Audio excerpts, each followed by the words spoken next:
اللہ رب العزت نے فرمایا کہ جو شخص سوال کرتا ہے، مغفرت طلب کرتا ہے، میں اس کا سوال پورا کرتا ہوں اور اس رات مغفرت کر دیتا ہوں، سوائے چند لوگوں کے۔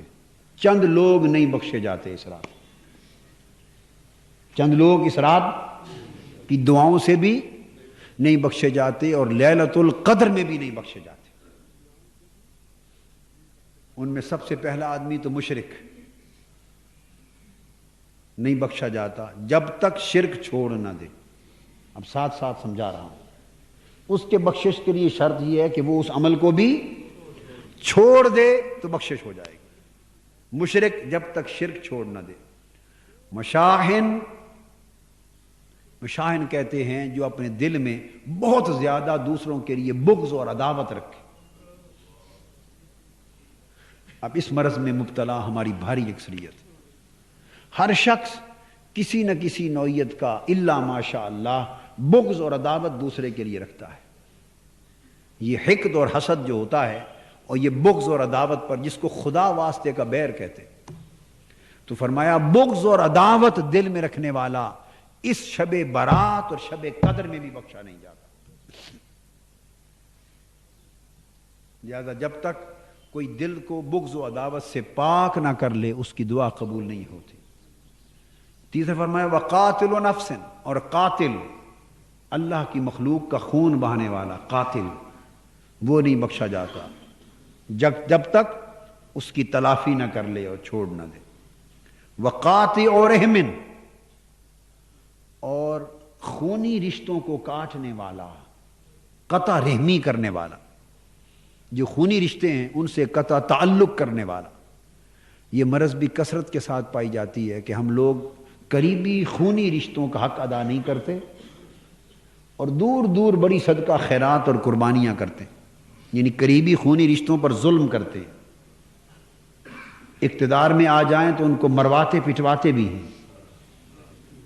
وہ غربت میں پس رہے ہوں، ہم شہروں میں دھوم دھام سے خرچے کرتے ہیں، نیک نامیاں لیتے ہیں کہ بڑے سخی ہیں، اور قریبی غریب رشتہ داروں کے گھر چولہا نہیں جلاتے، اس کے گھر دانا نہیں بیچتے، روٹی نہیں بیچتے، کھانا نہیں بیچتے۔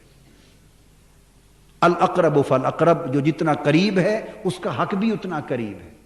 تو قریبی خونی رشتہ دار کا حق سب سے مقدم ہے، پڑوسی سے بھی مقدم ہے۔ پڑوسی کا حق بھی قریبی خونی رشتہ دار کے بعد ہے، برابر نہیں، بعد میں آتا ہے۔ پہلا حق قریبی رشتہ دار کا۔ زکوٰۃ کا پہلا حق بھی اس کا ہے، ماں باپ اور اولاد کو چھوڑ کر زکوٰۃ کے لیے پہلا حق اس کا۔ اس کا حق ادا کریں، حسن سلوک کریں، احسان کریں، بھلائی کریں۔ تو جو شخص خونی رشتوں کو کاٹتا ہے، قطع تعلق کرتا ہے، وہ بھی نہیں بخشا جاتا۔ اور پھر فرمایا وَمُسْبِلُ الْإِزَارِ، تکبر کے ساتھ اپنے کپڑوں کو نیچے لٹکانے والا۔ اشارہ متکبر کی طرف ہے، کیا؟ متکبر کی طرف۔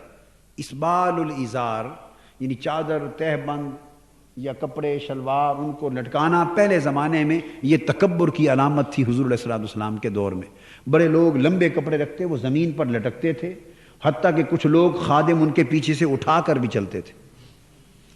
تو یہ ایک علامت تھی تکبر کی۔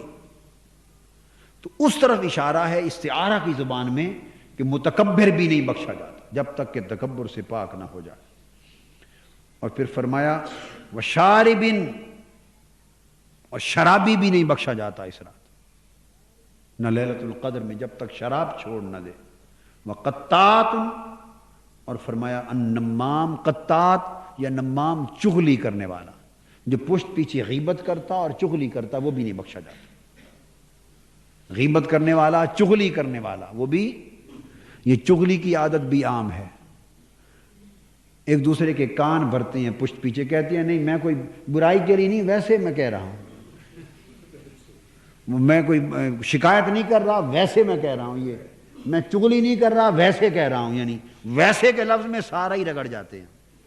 ویسے یہ کرتے ہیں کہ نہیں؟ ویسے ہم سب بولیے نا، ہم سب اہل ویسے ہیں، یعنی ویسے میں سارا کر جاتے ہیں، چغلی بھی اس میں، غیبت بھی اس میں، جھوٹ بھی اس میں، ویسے میں سارا ہی رگڑ جاتا ہے۔ تو میں چغلی کرنے والا، غیبت کرنے والا بھی نہیں بخشا جاتا۔ ان راتوں سے اس رات کے اندر یہ بھی اصلاح ہو گئی کہ جو اللہ کی بارگاہ میں بخشش و مغفرت چاہے، اندازہ کر لیں کہ جو قبولیت کی راتیں ہیں جس میں اللہ پاک خود بخشنے کی آوازیں دے رہے ہیں، جب ان راتوں میں بھی ان اعمال کو چھوڑے بغیر بخشش نہیں ہوتی تو باقی سال میں کہاں بخشش ہوگی؟ لہذا ان کی بخشش کا، ایسے گناہ گاروں کی بخشش کا ایک ہی راستہ ہے کہ وہ ساتھ پہلے ان کو چھوڑ دیں۔